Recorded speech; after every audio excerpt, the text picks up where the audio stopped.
Welcome to the third lecture in the series on historicity of Indian knowledge systems. I'm Raj Vedam and I'm the lecturer for this entire course series. And in today's lecture, we'll consider the Emic model. Emic meaning the insider model of who the Bharatiya civilization people are.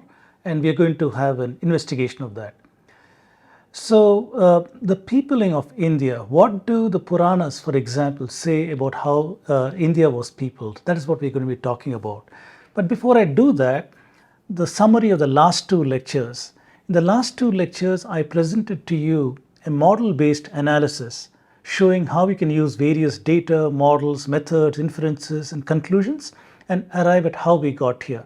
I talked about data, models, inferences. These are all subject to assumptions, constraints, and limitations. Therefore, it is important when people talk about models, you should not think it's reality. It is an aspect of reality we are attempting to capture in models, but it obviously has got limitations. For example, the fossil record has got several missing holes in it. So, inferences from models are our best understandings of reality. We should be fully aware that better understanding might come with newer findings. So, having discussed model-based approach, we went on and examined the archaeological model to see how ancient civilization, or rather human habitation has been in India. We saw human habitation in India continuously from more than 1 million years ago. We also saw modern Homo sapien artifacts from 30 to 40,000 years ago. And we have seen detailed artifacts from about 10,000 years ago. In southern India too, we have seen a lot of cultural artifacts 5,000 to 2,500 years ago and a common menhir, dolmen, stone circle worldwide culture. So this is what we did in the first two lectures in this series. We also talked about what is the lens we are using for historiography, writing the history of India. We said that on the one hand, we got itihasas, we have Puranas, oral records, epigraphy, folklore, we have songs, writings, dance, family genealogy. This is our traditional understanding of history. Whereas when the foreigners, such as Islamic chronicles of their rulers, they describe how India was from their viewpoint, how they were attacking, how they were destroying, how they were conquering, and so on.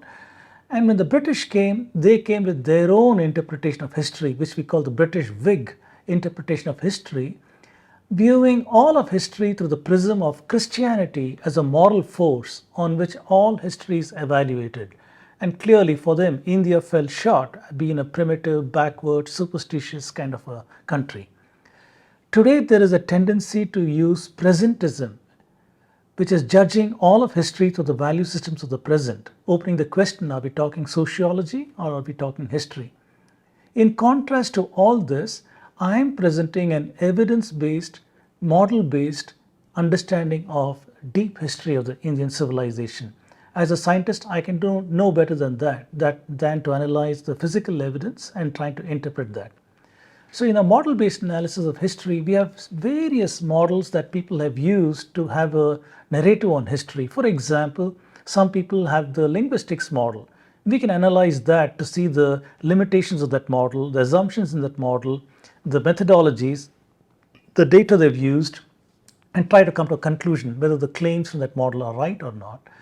Then today I'm going to be talking to you about the textual model, where I'll examine what do the Indian texts say about how India was peopled and how knowledge systems grew in this country. In the previous class, I talked to you about the archaeological model. The other models in this lecture series will include the genetics model, the astronomy model, the geology model, and several other models. In each of this, we will look for an evidence-based narration of the Indian civilization. And we need to do some kind of a critical analysis of the model. We have, for example, some evidences and some inferences. So we start looking at the archaic and modern humans in India. They have been there for an exceedingly long period of time. This is what we saw in the archaeological model. Now we have got some evidence that Indian genetics is mostly going out of India and little coming in various time frames. We see that languages, religious thought co-evolved cooperatively in India, and religious thought and language went out of India in various time frames also. We are looking at outward migrations from India in various time frames and directions through the northwest as well as through the east and the southeast.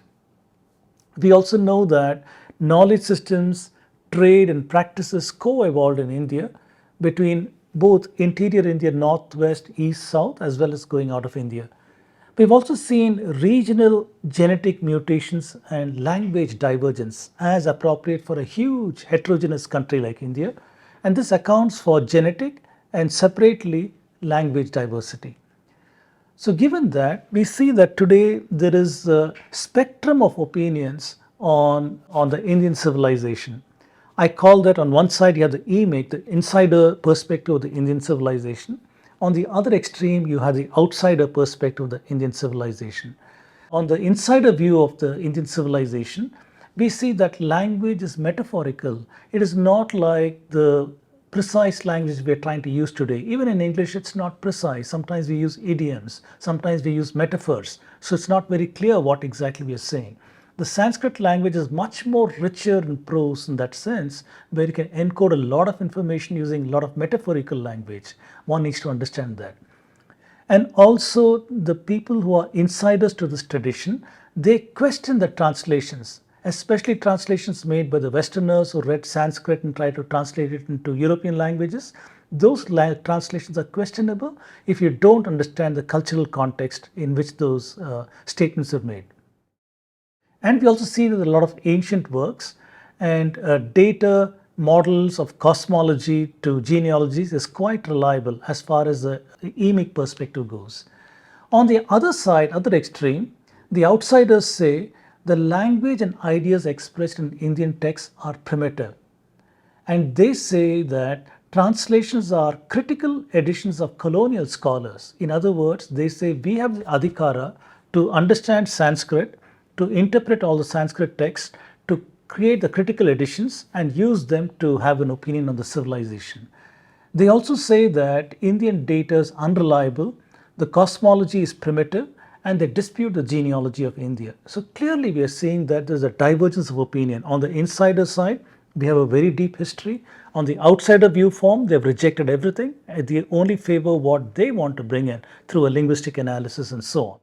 So we need some critical analysis of the claims, and we are going to use rational, logical thinking in order to come to our conclusions. If we look at Indian works itself, we have a whole lot of different works, philosophical content works, historical content, social content, encyclopedic content, as well as sciences, medical, maths content. So a whole lot of knowledge systems exist in India for a very long period of time. Before we even go to Indian knowledge systems, I had to tell you to beware of failed translations.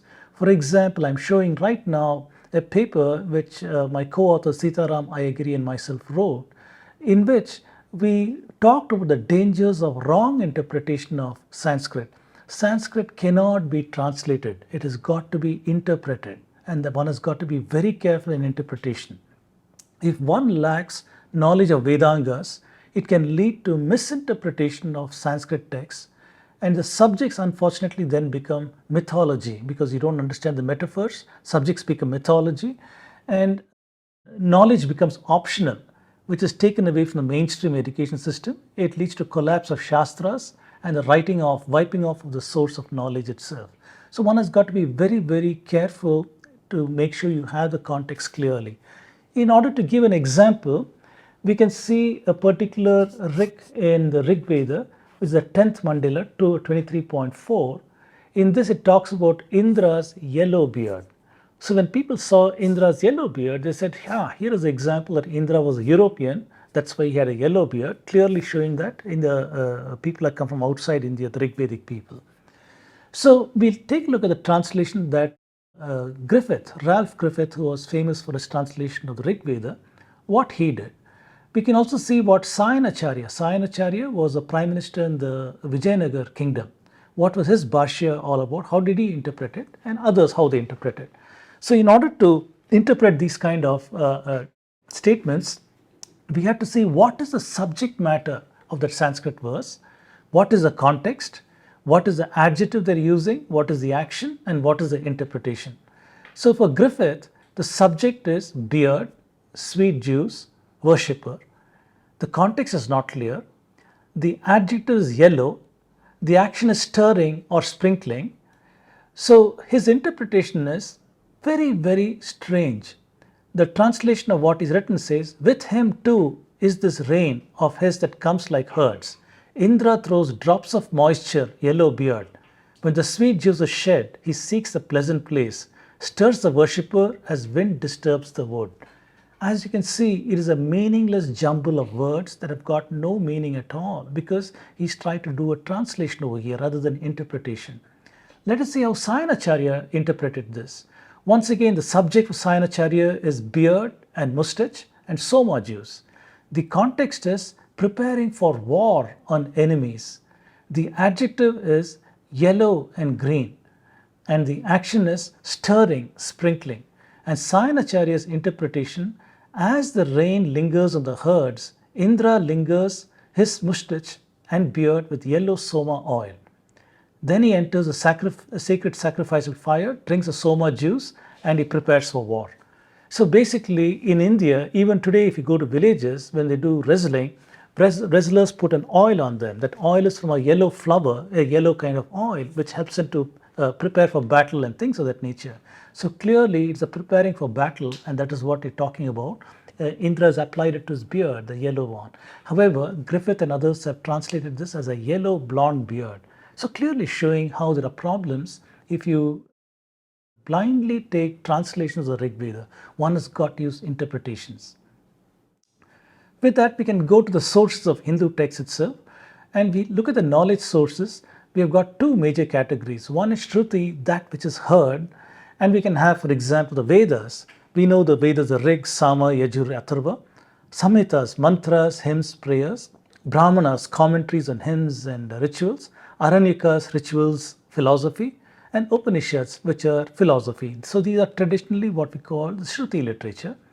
We also have Smriti, that which is remembered, and this includes the 6 Vedangas, grammar, meter, astronomy, rituals, Itihasas, Mahabharata, Ramayana, text on Dharma, Artha, Kama, Moksha, Puranas, historical works, Kavya, poetic works, Bhashyas, Sutras, Shastras of various schools of philosophy, Nibandhas, politics, medicine, culture, arts. So one can see that India is a knowledge-based civilization with enormous categories of knowledge. Not only that, we can divide the Vedic literature into, for example, along the various Vedas, Rig Veda, Yajur Veda, Samaveda, Atharva Veda. You have various Samhitas. Samhitas are attached to each of the Vedas, which is the root text. You can also have the Brahmanas, which are interpretive texts attached to each Veda. For example, with Rig Veda, we got the Aitriya and so on. With the Yajur Veda, we have got the Taitriya as well as Shatapatha, and so on. Aranyakas are anchor texts, if you will. Upanishads are philosophical texts. So clearly, we can categorize the Indian literature along the Vedas to which they are attached, along Samhita, Brahmana, Aranyaka, Upanishad, and we have a whole lot of them in the Indian context. Moving forward, we can next ask the question, who composed the Rig Vedas, the Vedas itself? Well, the Indian traditional context says these are not by humans. These are revealed to the rishis and not by humans. And we have, but we can take a look inside the Vedas itself to see evidence of which are the rishi families that have maintained these various books. And we see, for example, if you take a look at Mandala 3, it's by Vishwamitra and his family. The 4th one is Vamadeva. 5th one is Rishi Atri. Then we have 6th one, Bharadwaj. 7th is Vishwamitra.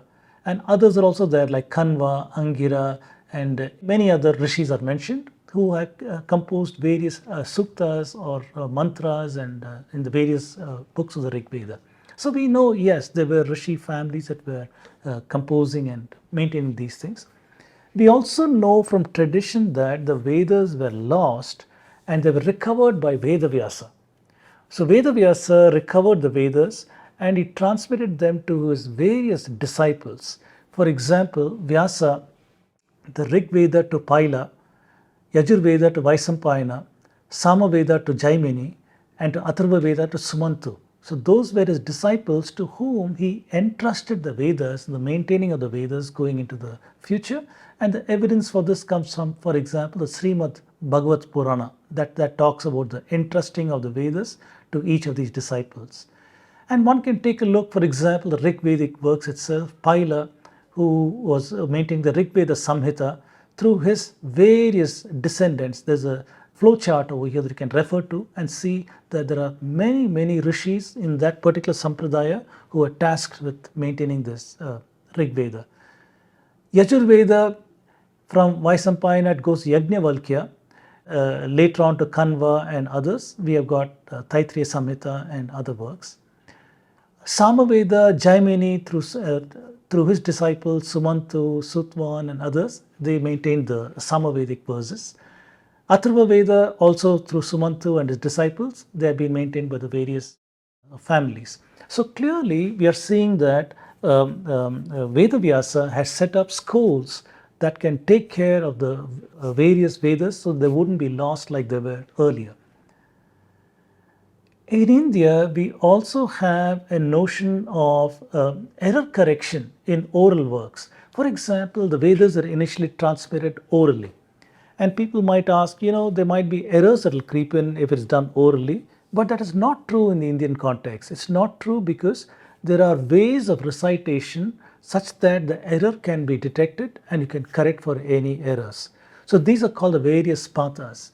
For example, a very meticulous system of recitation was evolved in India called Siksha, and these discipline with checks and balances to ensure the correctness of a text, the correct sequence of the words, purity of the language, exact pronunciation of the words, precise stress on syllables, measured pause between syllables, appropriate tone, accent, modulation, and the pitch of recitation, breathing control, and so on. Siksha itself is one of the 6 Vedangas that we have that deals with phonetics and the phonology of Sanskrit. It lays down the rules for correct pronunciation of Vedic hymns and mantras. So we have various pathas, for example, the Samhita Patha, the Pada Patha, the Krama Patha, and others. And these are ways of recitation. And in that recitation, we get to understand how to do any error correction. For example, in this work by the Ganapati over here, I'm showing the various padas over here. For example, it might just be, if you break it down to syllables, 1, 2, 3, 4, 5, 6. The first one might be a serial recitation, 1, 2, 3, 4, 5, 6. In the Kramapatha, you might alternate the sequences, 1, 2, 2, 3, 3, 4, 4, 5, 5, 6. That's one way of recitation.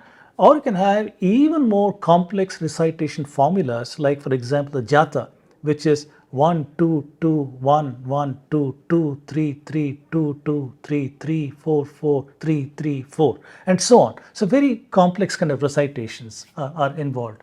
So I'm going to play for you a small video clip that illustrates a Ganapati called Suresh, K. Suresh, who illustrates this technique using the Gayatri mantra. He's showing how these recitations can be done. It will just take about 5 to 10 minutes of your time. So I'm going to play it right now. Welcome back. So far we have seen the Samhita mantras. Let us say in numbering terms 1, 2, 3, 4, 5. So the sentence is comprising of so many words, which is pada. But there are some kind of Vikriti Pata. Now I wanted to explain in number terms. 1, 2, 3, 4, 5 is a sentence. When you see in pada, 1, 2, 3, 4, 5. This is pada. The same mantra can be recited in krama. Krama is you have to take 2 words at a time, like 1, 2, 2, 3, 3, 4, 4, 5. The same mantra can be recited in jata. Jata means 2 words combination of 6. For example, 1, 2, 2, 1, 1, 2. 2 3 3 2 2 3, 3 4 4 3 3 4, 4 5 5 4 4 5. This is Jata. Then the last Vikriti, even though there are about 8 Vikritis, Ashta Vikriti, the last one is Gana. It is a bell shaped. We have to take 3 words, combination of 13. It will be 1 2 2 1 1 2 3 3 2 1 1 2 3, 2 3 3 2 2 3 4 4 3 2 2 3 4, 3 4 4 3 3 4 5 5 4 3 3 4 5. Like this we have to tell for all the mantras. Now what we are going to see here is in the Gana form from 2 Vedas. The same mantra in Gana form from Rig Veda and Krishna Yajurveda. You know, whatever number system I have now told you, I think you may not understand.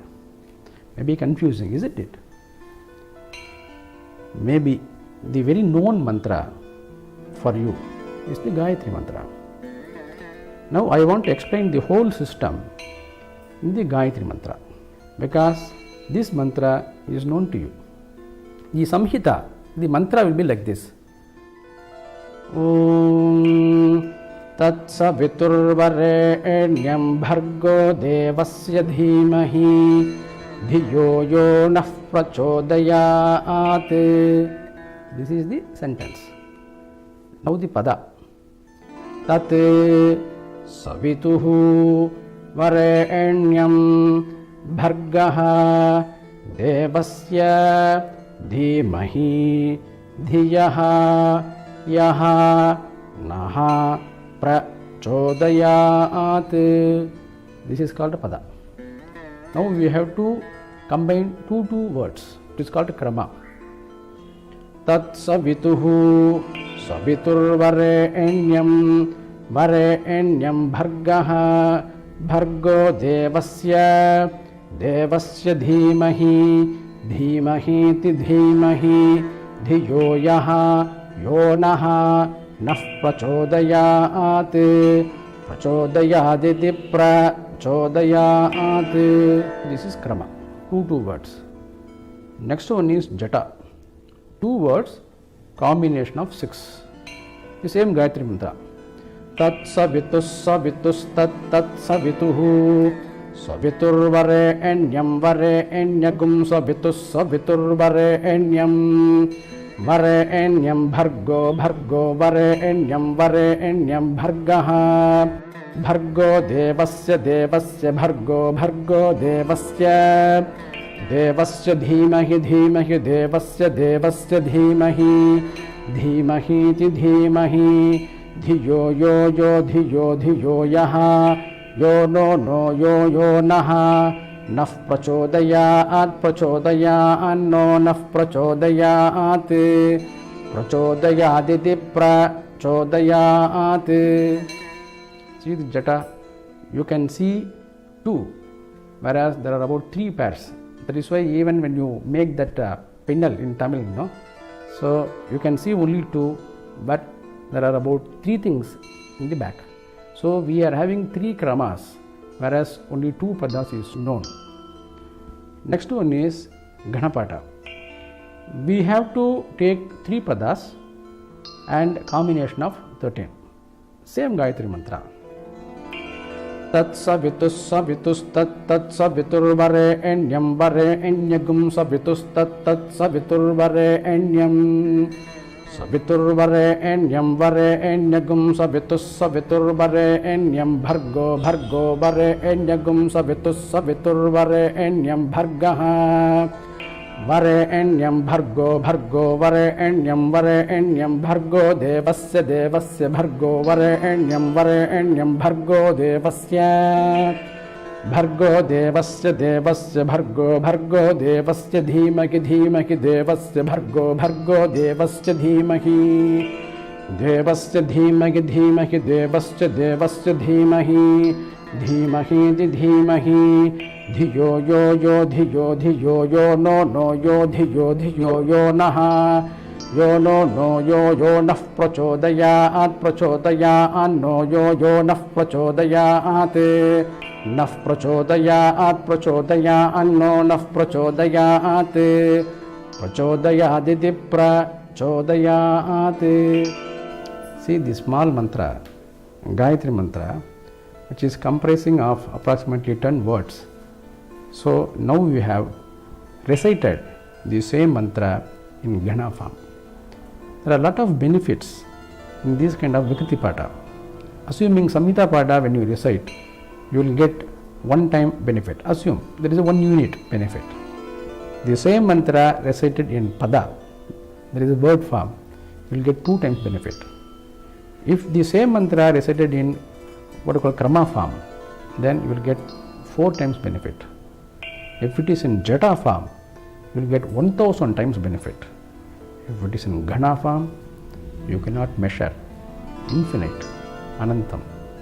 So now the same mantra from Rig and Yajurveda, from Sandhya Vandana mantra, is going to get recited in Ghana form, both Vedas, same text.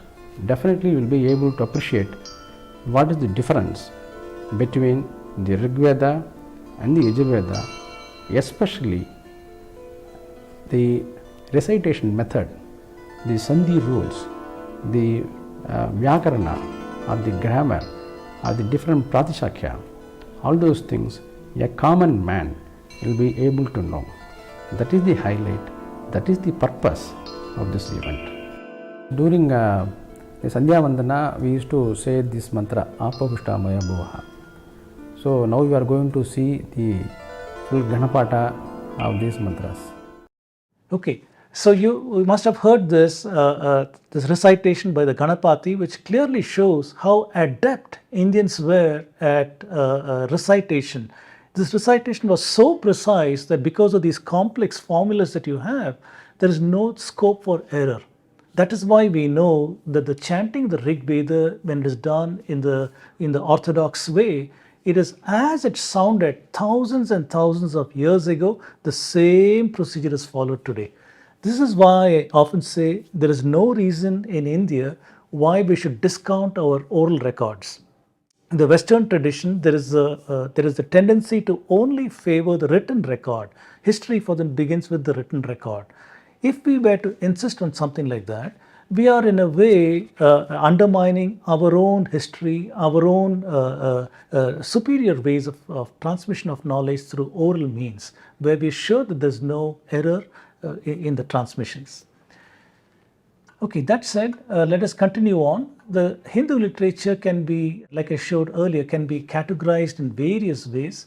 So also the Vedangas, the 6 Vedangas that we have, Siksha, Chandas, and Vyakarna, Nirukta, Jyotisha, Kalpa, going on to secondary scriptures, the Dharma Shastras, and the tertiary scriptures, the Mahapuranas, Upapuranas. We have so many different works that can be identified in the Hindu literature. We are not people of the book, as the Abrahamic people like to call themselves. They are people of the book. Well, instead, we are people of the library, because we have libraries and libraries of Hindu works. So it's more appropriate to call Hindus as people of the book, of the library. Also, we must have evidence of epistemology. Epistemology is a formal study of knowledge systems. If India is a knowledge-based civilization, we must provide evidence that the concept of knowledge and the build-up of knowledge was well defined and understood, and we do have that in the darshanas that we have. So I'm going to tell you a bit about the schools and gurus that we have. For example, we have the Nyaya school, where it says all knowledge is not intrinsically valid. Most knowledge is not valid unless proven. Truth exists whether we human beings know it or not. The Rishi Akshapada Gautama, he is one who's associated with the Nyaya philosophy, and very, very profound statements, as you can see. Yoga is associated with the Rishi Patanjali, who codified the Ashtanga Yoga, where you have yamas, niyama, asana, pranayama, pratyahara, dharana, dhyana, samadhi, and so on. Vaisheshika with Rishi Kannada works on perception and inference. Samkhya from Rishi Kapila works on systematic enumeration and rational examination. Purva Mimamsa by Rishi Jaimini works with reflection, consideration, profound thought, investigation, examination, discussion. Uttara Mimamsa or Vedanta, up to 10 schools are there, and I've only shown Advaita here with Adi Shankara.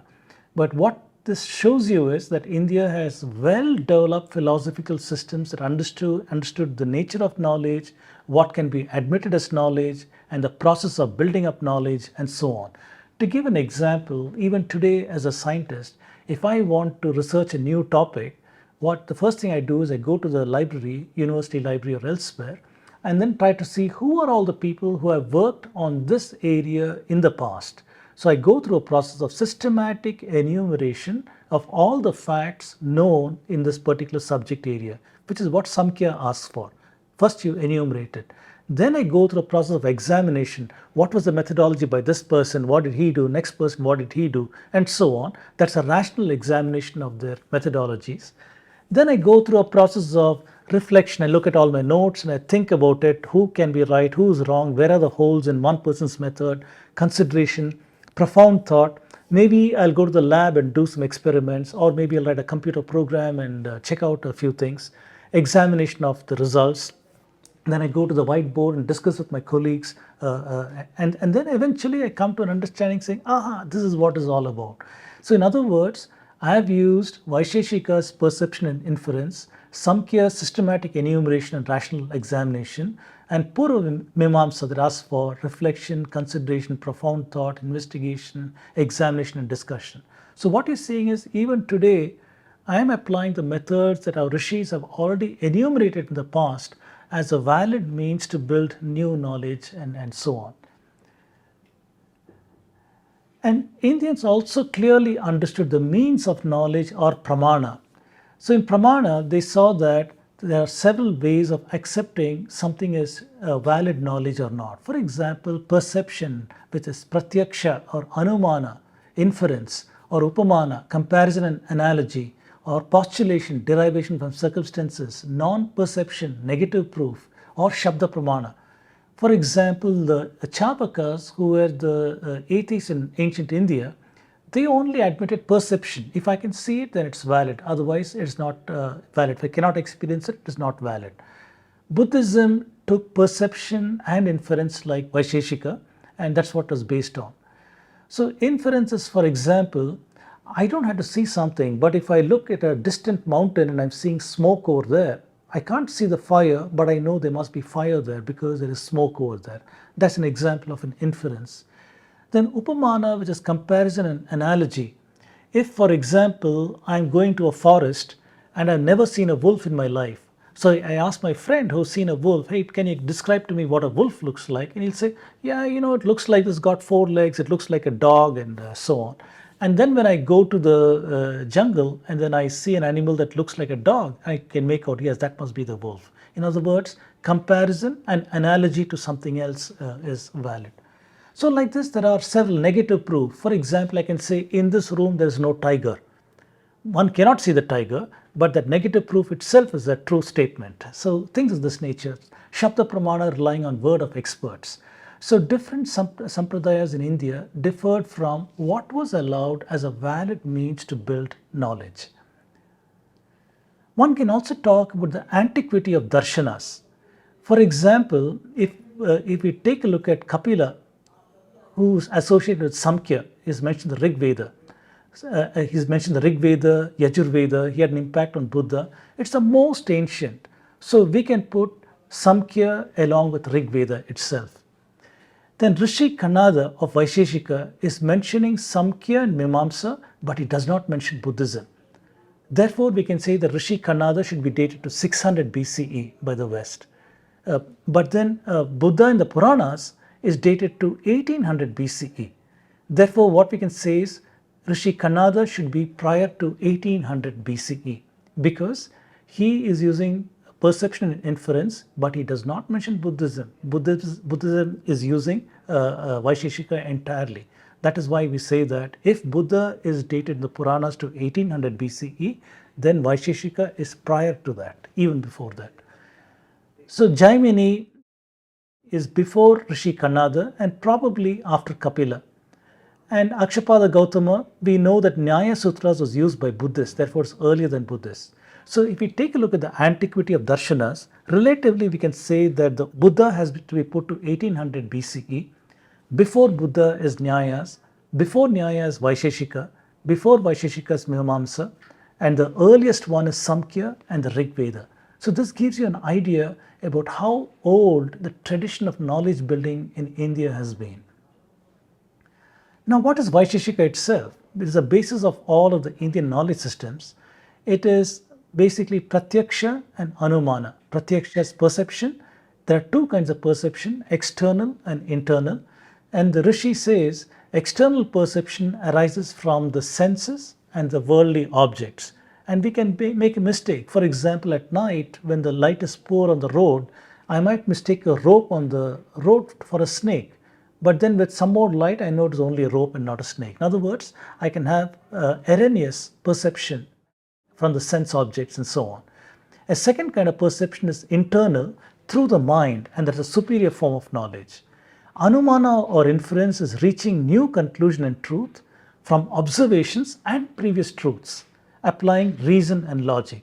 So clearly this is a way of building knowledge. In science, this is exactly what we do. We reach a new conclusion and truth from observing previous truths, applying reason, and building something new. So if you look at this slide, I've shown several Indian scientific works like Surya Siddhanta, Vedanga Jyotisha, and many other works. The works over here are so logical and rational, they are clearly guided by darshanas, perception, inference, and enumeration like in Samkhya and so on. These scientific works clearly show that they're guided by the darshanas. So with that, I'd like to take one example of Indian works and go a little deep into that. And for that, we'll take a look at Puranas. Puranas are an exemplar of Indian works. There are 18 Mahapuranas, and the typical topics in a Purana are cosmology, genealogy of divinities, rishis, kings, stories that encode morals and wisdom, various subjects like medicine, grammar, astronomy, theology, philosophy, and traditionally they are all attributed to Vyasa as the author of the Puranas. Matsya Purana, for example, lists 5 signs of a Purana called Pancha Lakshana. You can have things like Sarga, which is cosmogony, then Pratisarga, which is cosmogony and cosmology, Vamsha, which is genealogies of Devatas, Rishis, and kings, cosmic cycles, and stories at the times of the various kings. This is what typically the Puranas will contain. People are trying to classify Puranas, for example, based on the deity. For example, the Brahma Puranas or Brahma Padma Puranas, Surya Purana, Brahma Vaivarta Purana, Agni Purana, Shaiva Puranas, and Vaishnava Puranas. There are also some categorizations based on the gunas, on the Sattvika, Rajasic, or Tamasic. There are Puranas can be classified according to them in addition. The next question you might think about is how ancient are the Puranas? Well, the Western works have done a great disservice by trying to take the last recension of the Puranas and dating them to 300 current era and so on, but they neglect omitting the fact that these are accumulations of great number of oral traditions committed to writing at some point in time. So our tradition maintains that Vedavyasa is the one who composed all the Puranas in addition. We see, for example, Apastamba, he quotes the Puranas.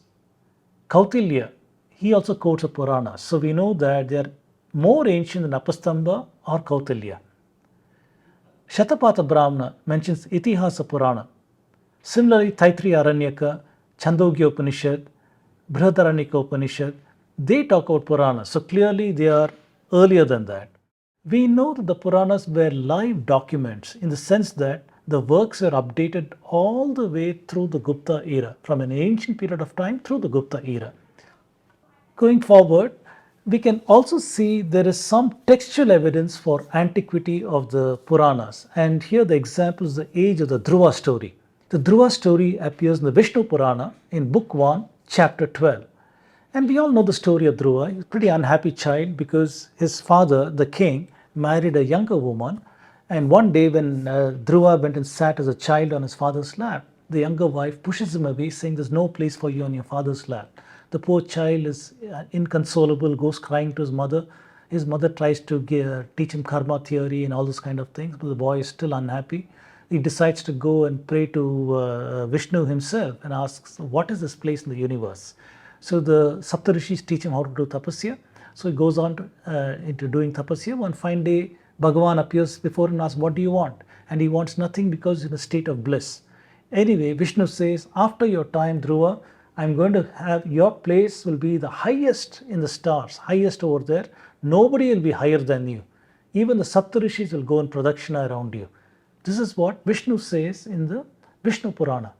This is clearly an articulation of the pole star, that the pole star is immobile in the sky and all the other stars go around the pole star. But Vishnu does not stop there. The text over here says, "Your mother, unhappy mother Suniti, she will also be a star next to you and she'll abide near you for a one kalpa of duration of time." So this is what our hint is. Vishnu Purana is saying that when Dhruva is a pole star, his mother will also be next to him. But then if we take a look today, we have a pole star called Polaris, but there is no star nearby, which is very, very strange, because then we have to ask, was Vishnu Purana lying? If it said that there was a star next to Dhruva, where is that star? It does not appear there. Well, we know that the pole star does not remain the pole star for a long period of time because the Earth is undergoing axial precession. This axial precession takes 26,000 years to complete a cycle in which the axis of rotation, if it is pointing at Dhruva today, eventually is going to shift away from Dhruva along a long circle where Polaris is at one end and Vega or Abhijit is at the other end. So it takes 26,000 years to complete this entire cycle. Given that, if we go to the year 300 current era, because that is what Western scholars say is the date of Vishnu Purana and so on, if we go to 300 current era, we don't even have a pole star in the sky. You can take a look where the pole star should be. You will not find a pole star, let alone pole star and companion. So we have to go back to 2800 BCE. If we go back to 2800 BCE, we see that a star called Thuban was a pole star, and next to Thuban is a companion, as Vishnu promised, and that is his mother Suniti. So clearly, here is an example in a story contained in Vishnu Purana from which we can date the Puranas itself. It is at least 2800 BC, or approximately 5000 years ago, the Puranas were composed. Given that, we can now take a look at what the various Puranas themselves are. I'm not going to go exhaustively, but just to give an idea, Agni Purana, which has got 15,000 verses, has got encyclopedic information. It seems to have the geography of Bihar and the surrounding states, cultural history, and so on. So we know that it was perhaps locally made in that particular area. Ideas on taxation, organization of an army, medicine, Vastu Shastra, grammar. So a lot of encyclopedic topics are handled in the Agni Purana. Bhagavad Purana tells the story of Vishnu's avatars, the various avatars, and contains the genealogical details of various dynasties, which is of interest to us because we want to find out the kings of the past in ancient India. Brahma Purana, also called Adi Purana, seems to have a lot of information on holy places in Odisha. So probably it was composed somewhere in the eastern part of India. The Brahmanda Purana, this too contains genealogical details of different dynasties. It also includes a Lalita Sahasranamam, the very famous stotram that we have. And Brahma Vaivarta Purana, this is talking about Krishna and Radha, and it also talks of the geography and rivers all the way from Ganga to Kaveri, indicating that it has got a geographical presence through the major part of India from the north to the south. Garuda Purana is about Vishnu, but it praises all the gods. It talks about how Vishnu, Shiva, Brahma collaborate and dialogue between them. And it talks about various astronomy details, talks about diseases, it talks about yoga. A lot of different things are there in it. The Kurma is talking about Vishnu and Shiva and various pilgrimage places. Linga Purana talking about Shiva and the universe according to Shaivism.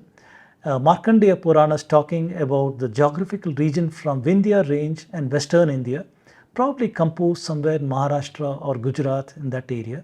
Matsya Purana, it's again encyclopedic one. It's probably again composed in West India because aware of details like the Narmada river and so on. And similarly, going down, not going to read all the Puranas here, the Padma Purana, again, diverse topics on cosmology, the world, nature of life from the perspective of Vishnu. It's talking about Northwest India, Bengal, Kingdom of Tripura, so all the way to the eastern sides, talking about that, various pilgrimage sites. And going on, Skanda Purana, birth of Skanda, son of Shiva, the biggest Purana that we have, is talking about geographical location of pilgrimage centers in India. Going on, Vamana Purana talking about North India, the Himalayan foothill region, and so on. So this way, when we study the various Puranas up to Vishnu Purana, we are seeing that they contain geographical information about the various parts of India. This is, in a sense, having the cultural presence of entire India in the 18 Mahapuranas, including data on information on medicine, astronomy, statecraft, many other topics are covered in the Puranas. Very interesting for us to see this in the context of what Indians knew in the ancient past.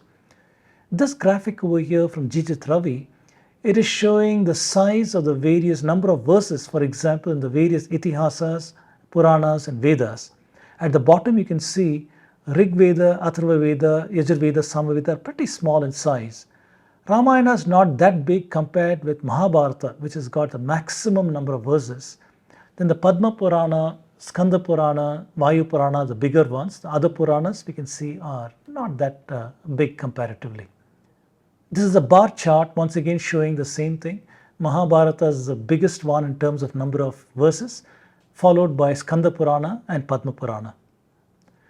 So as a summary, the Puranas contain cosmology, notions on creation, genealogies of kings, the geography of the country, lot of encyclopedic content, stories that encode wisdom, morals and so on, stories of divinities exemplifying core Vedanta ideas are woven into the stories of the various divinities. This is what we see in the Puranas.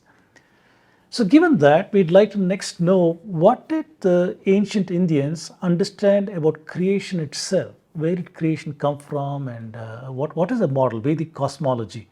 We're trying to rationalize it to our understanding today. And we see that in Rig Veda itself, we have something called the Nasadiya Sukta, which is trying to have an understanding on creation. And in this translation, we can see there's a prediction or a hypothesis, a correction or a caution.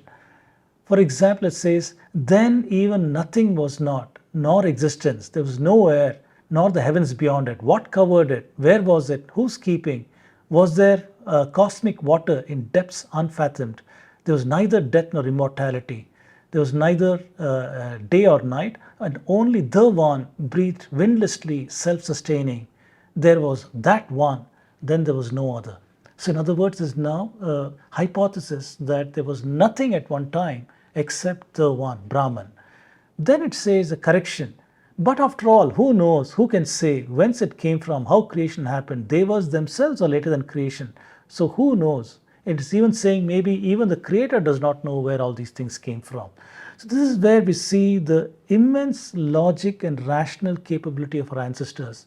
They did not make some kind of a dogmatic statement that believe this is it. This is the God has created the world in 7 days, 6 days.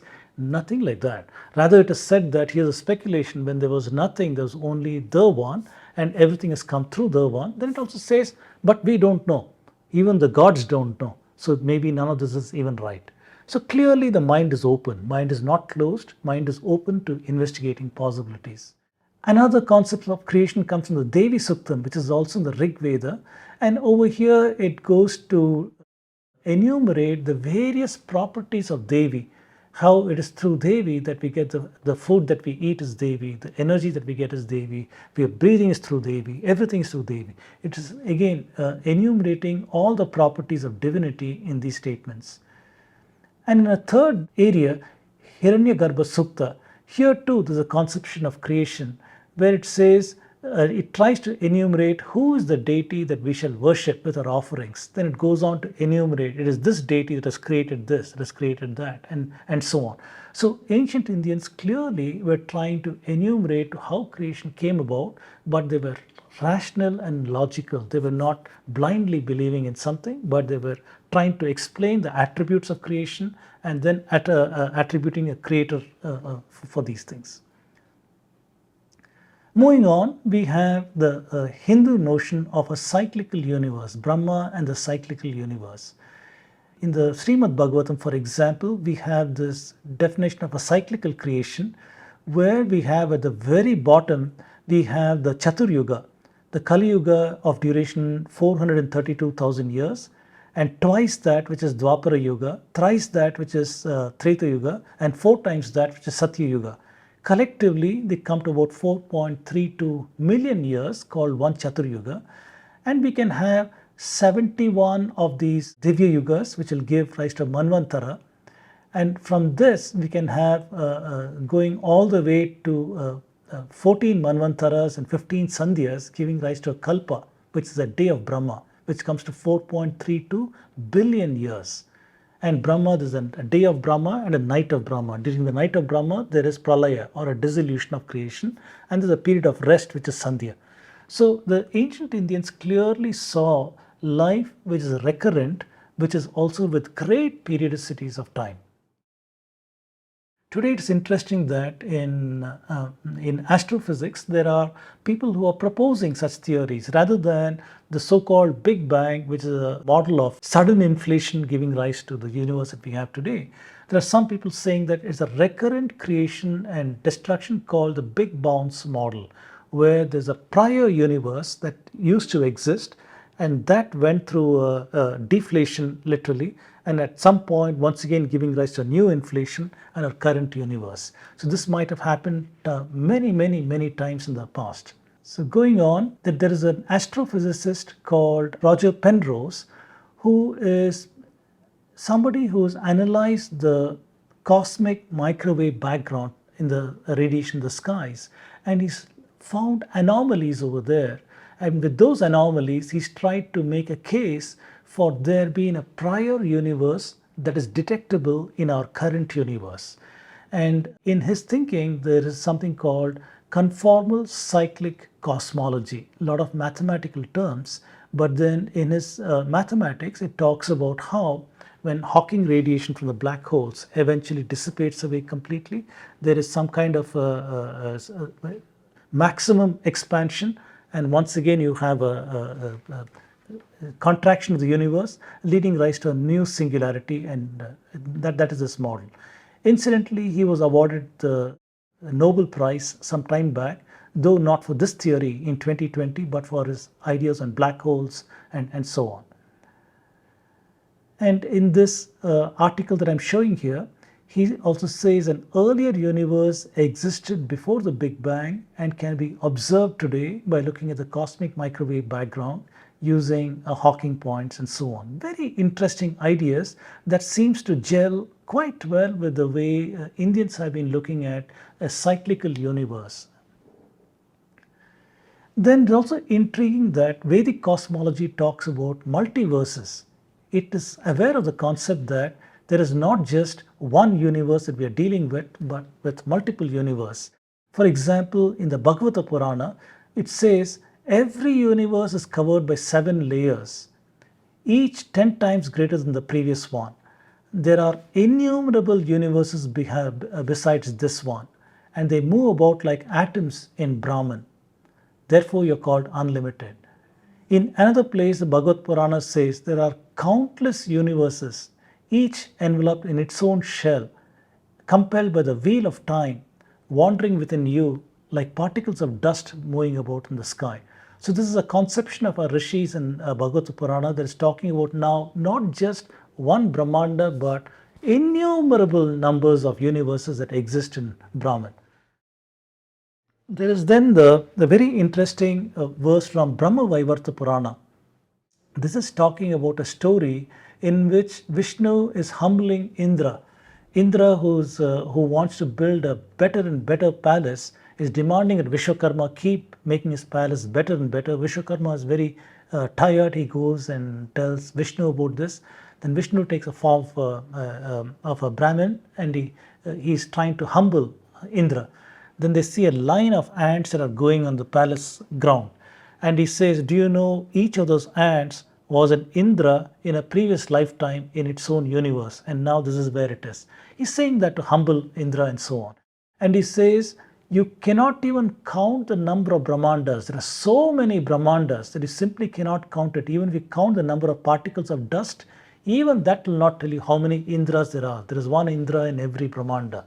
So that gives an idea about, again, multiverse that is present in Brahma-Vaivarta Purana. Very, very interestingly, in Vedic cosmology, we also see space-time. I'm not presuming that they had this physics idea that we have today in astrophysics, but these stories do exist and we have to deal with them. For example, Srimad Bhagavatam has got the story of Kakudmi.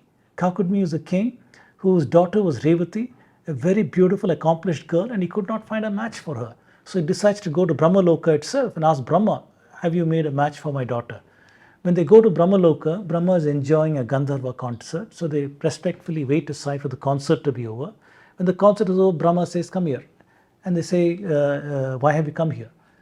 And he explains, and Brahma starts laughing. He says that in the time you are waiting for the concert to be over, 27 Chaturyugas are over on earth. Everybody you knew is dead and gone. Kingdoms are gone. Everything is gone. And Kakudmi is very inconsolable. But then Brahma says, it doesn't matter, you go back to your place, and by the time you go there, it will be time for Bhagavan Krishna avatar, and his brother Balarama is a correct match for Revati, your daughter. So we are seeing that 27 Chaturyugas is 116 million years. If 116 million years pass by like a flash for Kakudmi, it is a notion of dilated time, what we call dilated time today in cosmology. Very interesting to see this. Then we see that there are several constants that are encoded inside Brahma's day and night. For example, we know that a day is divided into 30 muhurtas. 30 muhurtas is 24 hours.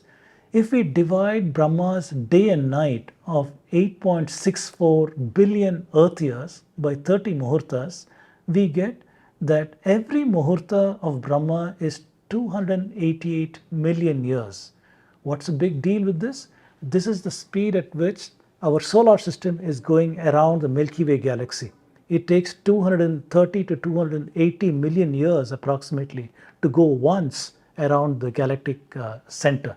Very interesting to see that constants like this are encoded in Indian cosmology. Now, it's not easy to say how did Indians get all of this information. Is it that coincidentally these things are encoded there and we are reading them with our today's understanding of science?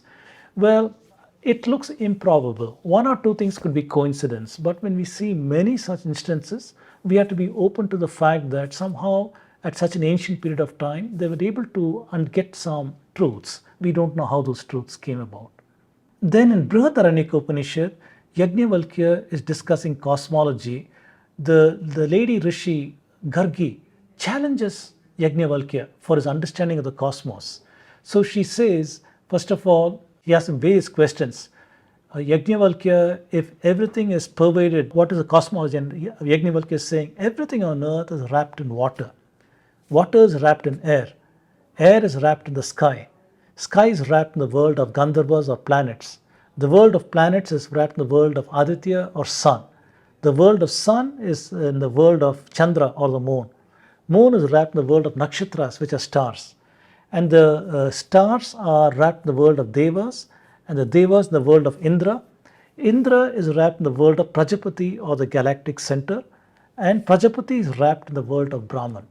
So this is his understanding of cosmology, which is amazingly accurate to the present day, except where he's talking about the moon and the sun. Otherwise, it's exactly the same. It's very interesting also to see in Brihadaranyaka Upanishad that rishis were challenging each other and understanding the cosmology through their discussions. Bhagavad Purana has also got cosmogony in it, the creation of the universe. There's a dialogue between Narada and Brahmadeva over here. And in discussing this, it is saying that Brahman is basically the cause of samsara, which is time, nature, individual soul. There's nothing distinct from Brahman. So there's an understanding that everything originates from Brahman itself. Then there's an understanding of Bhumandala, which is the cosmology in Vishnu Purana, which is talking about the various planets and relative positions. Some people have tried to have a trivial understanding of this. For example, Wilson's translation of Vishnu Purana gives us understanding that it is on Earth along with concentric circles and so on, but these are to be read in metaphysical sense, and then it becomes fairly clear, as my slide shows over here. Some people also say the cosmology model is internal rather than external. For example, when the Bhumandala is talking about Satyaloka, Tapaloka, Janaloka, Mahaloka, and other things, it is talking about perhaps levels of consciousness like illumination, divine sight, divine love, and so on. So these are clearly, people are interpreting it, and the interpretations are important, but eventually we have to come away with a correct understanding of these. Then we are seeing that the Indian cosmology model is not just these metaphysical concepts and things that we talked about thousands and thousands of years in the past, but these are evolving ideas going through forward in time. By the time you come to Aryabhatta, we are seeing that he's already talking about the solar system model in terms of how many revolutions of these planets are there. In this table that I've shown here, we can see that the Surya Siddhanta discusses the orbital period of the Sun, Mercury, Venus, Mars, Jupiter, Saturn, and the Moon. And you can also compare it with the modern period and see how close it is to the modern period. Surya Siddhanta, we have to push it back to many, many thousands of years in the past. And if it can have such an accurate figure, you can imagine the amount of expertise that ancient Indians have put into this. By the time you come to Nilakanta Somayaji in Kerala School of Math in 1400, we are seeing that he's talking about a partial heliocentric model in which Earth is at the center, the Moon goes around the Earth, Sun goes around the Earth, but all the planets go around the Sun. Mercury, Venus, Mars, Jupiter, Saturn go around the Sun, and this entire ensemble goes around the Earth. So clearly we are seeing that the Indians did not have stagnant ideas of cosmology, but were continually refining it. Then we can talk about cosmogony, how time came about, how life came about in the Indian literature. And we are seeing that in Surya Siddhanta, we got the Yuga model, the Yuga, the Chatur Yuga that I talked about. The numerical figures are given in Surya Siddhanta as the slide shows you. And detailed information is provided here on the Kalpa, on the Sandhi, and other things. We also have Yuga in Aryabhatta. Aryabhatta is also saying in Yuga how many revolutions of Sun, of Moon, Earth, Mars, everything are over there. And these are all mathematical constants that give us an idea of the revolution period of these various planets, as is shown in the table in an earlier slide. And Yuga is also there in Bhagavata Purana, showing that perhaps if the Puranas can be dated to an early period of time, it is from a pretty ancient period that Indians have been having constants of this nature. We already talked about Vedic cosmology in the Hindu cycle of time, how we can have the Chatur Yuga giving rise to Mahayuga, and how that gives rise to Manvantara, giving rise to Kalpa of 4.32 billion years, giving rise to a day of Brahma and a night of Brahma. We already talked about this. Then how did life itself come about? Well, matter and life are referred to in Prakriti and Purusha. The Bhagavad Purana, for example, says Vishnu is the ultimate Purusha. Upanishads say Purusha is abstract self, nirguna, there's no form to this. The Puranas say Prakriti or nature is a primal matter through which everything is made on in the entire universe. It is based on three gunas that are mixed, unmanifest state. Purusha covers, Prakriti covers Purusha in the form of Jivatman to form life with gunas based on Vasana and Karma. Jivatma identifies with the body, enters into a state of ignorance, unawareness and forgetfulness. and self-realization liberates from reincarnation. So this is the ancient Indian understanding of how life came about and how we are in a state of ignorance. And this is the recurrent theme in all the Indian works. For example, I have given Patanjali's Yoga Sutras over here on what avidya is. Avidya is like a tree with deep roots and the things that give us ignorance. For example, asmita, which is ego, holding on to what may not exist tomorrow. Raga, want of things that are not necessary for the present. Dvesha, denying the truth, refuse the present. Then finally, afraid of being different from the tribe or habitude. So these are the things that tie us down to ignorance, and all Indic ancient works tell us to eliminate this avidya, gain vidya, so that we understand our true nature. So all of this is now what I've been discussing to you in the Puranas. What are the contents of the Puranas? It talks about cosmology, talks about cosmogony, it talks about encyclopedic content. Puranas also talk about chronology, and chronology is important to us because it tells us about ancient India. And this slide shows the Purana chronology, and obviously we must have some kind of an anchor point so we understand how is it related to us today. So most people take the anchor point of 3102 BCE as a traditional start of Kali Yuga, where ascension of Krishna, and with that as a date, now we can go backwards in time and you can go forwards in time, relating whatever is given in the Purana chronology, you can relate it with this as the anchor point. And we see that, for example, over here, Gautama Buddha should be put to 1800 BCE in the Purana model. And the Maurya dynasty should be put to 1500 to 1200 BCE according to this particular model. So clearly we are seeing that if we take the Purana king list, there is differences between what the Britishers tried to say is our chronology. The British, for example, they had a Greek work called Indica from Megasthenes, who had referred to an Indian emperor called Sandrokotos. So William Jones tried to see who is the Sandrokotos in the Purana king list, and he said it must be Chandragupta Maurya. And so he said Chandragupta Maurya is Sandrokotos that Megasthenes met. But then Megasthenes is around 300 BCE, and according to Puranas, Chandragupta Maurya is 1500 BCE. So clearly, by doing this, the British introduced distortion of 1200 years in the Indian chronology by doing things of this nature. And that's how Indian chronology today is very disputed because of what the British did. If you look at Indian works, where did Indians come from? In the Bhagavad Purana, it says that there was a king of the Dravida Desha who was called Vaivasvata Manu. Through his sons, India was, and his daughter, India was populated. And that is what we learn. For example, in the Purana genealogy, it says that the Solar dynasty was formed through his son Ikshvaku, and the Lunar dynasty through his daughter Ila, who married Buddhan, son of Chandra, and you got the Ailas. And the Ailas settled in various parts of India. We can identify them with various geographies, and it is their progeny who are living in India today. And this genealogy over here is from the Puranas. I'm not going to read all of these things, but we see that right from the top, Vaivasvata Manu, we are seeing over here through Ikshvaku, through Ila and Buddhan, we are seeing the genealogy start here. All the various kings that we know in various places in northern part of India, eastern part of India, western part of India, we have the king list that discusses them in great detail, going all through these generations, as you can see, going up to the Gupta time frame. So clearly, Indians have got a deep notion of history in the chronology, going back to very ancient times up to the Gupta time period.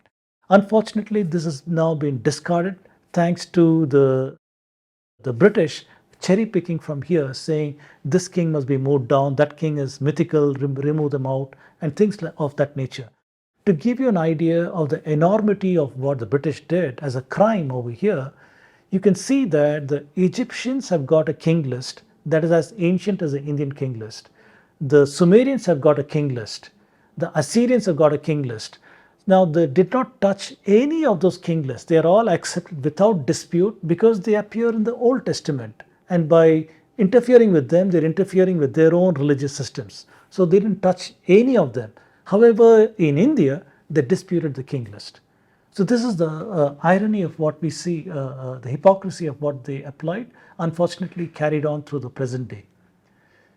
Then we talk about Buddha. The British have put Buddha, the Westerners rather have put Buddha today in the time frame from initially they said 400 BCE, they tried to bring it down to 300 BCE, and now they have pushed it back to 540 BCE and so on. But then, according to the Puranas, Buddha must be dated to 1800 BCE. In the Eastern tradition, which means China, Japan, and Korea, they maintain 950 BCE. But the West has put him to 500 to 483 BC and so on. But then this paper came out some time back, as I'm showing over here, where they tried to do in 2013 in the journal called Antiquity, where they tried to do radiocarbon dating in a place where there's a Buddhist shrine in Lumbini in Nepal. And they tried to figure out the most ancient radiocarbon artifacts. And some of the artifacts from some sites they have are 700 BCE, or in the circle figure at the bottom, like I've shown, it is 1620 BCE. Some of the oldest material layers, 1680 BCE in calibrated form, the oldest material layer.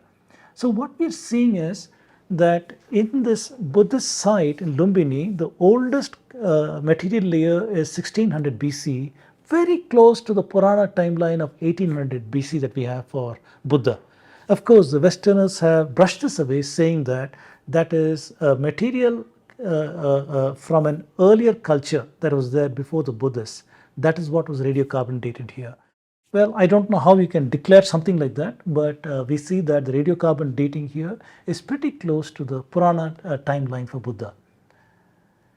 Then the spread of islas itself, this flow chart shows how the islas are near Nasik, some of them in Converge in UP, in Varanasi, beyond the northwest frontier, Punjab dynasties, Angas, Vangas, Kalingas, Hastinapura, Magadha, Mathura, including the south and other areas. So we are seeing Indians have got a clear idea in the Puranas about how India was populated, the genealogies of kings, how they populated the various parts of India, the geography of India, everything is recounted over here.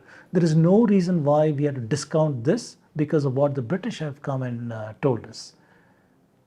And this graphic shows how all of the geography of India is known in the Puranas and Itihasas.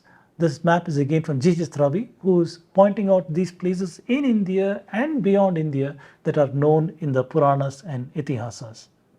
Then in terms of dispersal, the Rig Veda is talking about the battle of 10 kings. In the 7th mandala is talking about that, where Sudas is the ruler on one side and there are 10 tribes who are arrayed against him on the other side. And eventually in that battle, Sudas wins and he established the rule of the Bharatas. The Bharatas are the ones who rule India, and the people who are defeated were pushed out of India and they went out of India to various parts. This is what we learn from the Battle of 10 Kings or Dasaragnya. And there are some people today who are trying to phonetically identify who were these 10 tribes who went out of India. Can we identify them with the Indo-European language speaking people who are alleged to have come from Central Asia but could rather have been driven out of India? And for example, there's some who see the Dahi with the Dasa people, for example, and the Parthava people, and similarly the Alan people of southern Russia with the Alina tribe, or the Hellene people of the Greeks, and so on. So phonetically and otherwise, we can try to identify who these people were, and we can show their Indo-Roman tribes.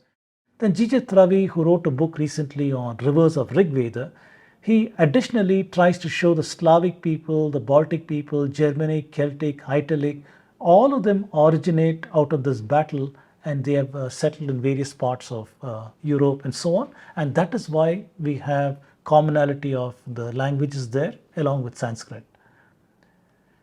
And this is not something that only Indians have been talking about, that it is an out of India movement, not into India. Even way back in 1920s, there was a British judge in Kolkata called F.E. Parjita. So he was one of the first persons to summarize out of India theory. He said that the northwest region of India does not have any sacred memories. If the alleged Aryans had come to India from the northwest, then there should be sacred sites over there in the earliest places they stepped into India. But then our sacred sites are in the east, in Varanasi. They're not over in this area. That's what he points out. Then he says the rivers in the Rig Veda, the listing is from the east going to the northwest and not in the reverse order.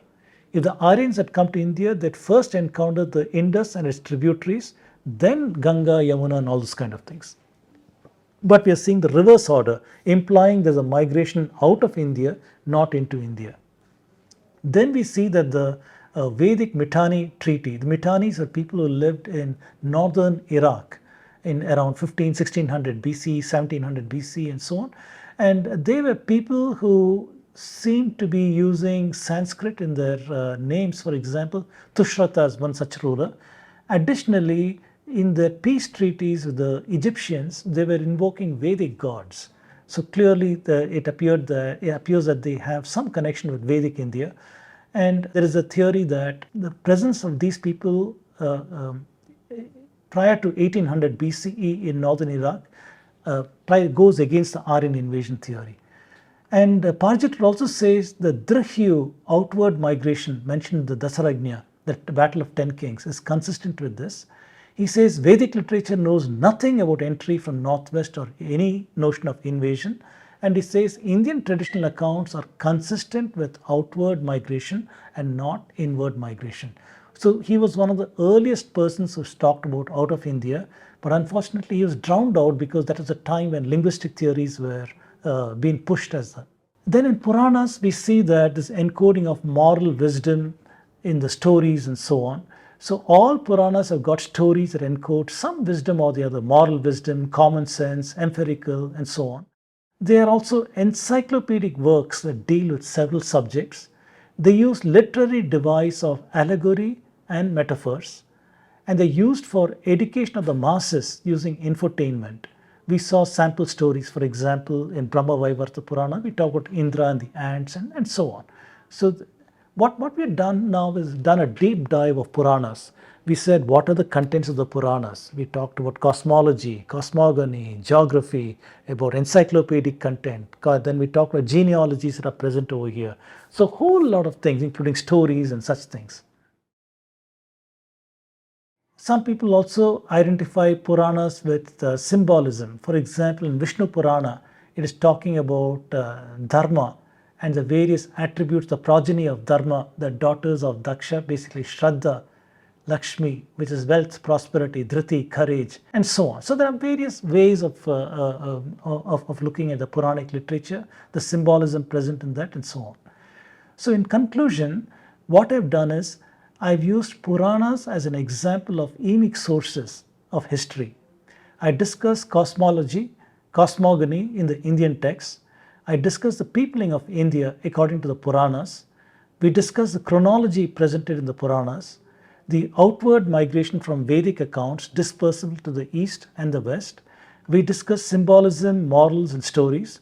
And we are seeing that chronology of Puranas shows great antiquity of the Indian people. So finally, in analysis, we can ask questions, several questions. How can we date the Puranas? Well, we have seen some indication of that. I said how the Vishnu Puranas got astronomy inside, that dates it to 2800 BCE. Can we say that the Puranas are all created at a point in time, or were they continually added to? My best take is that the Puranas are an accumulation of stories from very ancient periods of time. And Vedavyasa might have committed some of them down in around 3000 BCE, but these continued to be added on as time goes on all the way through the Gupta era. then are the cosmology model rationalizations reasonable? For example, we took the Nasadiya Sukta, Devi Suktam, Hiranyagarbha Suktam and others, and we tried to understand it in terms of creation. We took Brahma's day and night, we tried to understand in terms of astrophysics. Are these reasonable? And my take is that if the number of coincidences are too much, then probably it's not a coincidence. They're deliberately encoded information. Then how can we validate the Yuga models? Yuga models are enormous antiquity. So we must still continue to ask that question, how can we validate those models? Then can the chronology in the Puranas be validated? That continues to challenge our historians who have discarded most of the Purana chronology as mythical and so on. So we are lost in that sense. But somehow we need to try to validate these things. Can we validate the anchor date of Kali Yuga? Some people say 3102 BC is indeed Kali Yuga, but there are others who say that maybe the Mahabharata is not so ancient, but maybe it is in 1600 BCE. And there are some that saying it's even more ancient to 5000 BCE and so on. So we have to see, can we validate the Kali Yuga date? Finally, how can we validate the out of India model? Because we suggested that the Puranas are talking about out of India, and we had to see, can we find this in the genetics models and others. This is something we will continue in the future lectures. So far, I've conducted 3 lectures in this series. In the future lectures, we will try to see other ways of looking at data from sciences, various sciences, and the bearing it has on the deep history of the Indian civilization. So with that, I've come to the end of my talk. I hope you like this lecture. Thank you.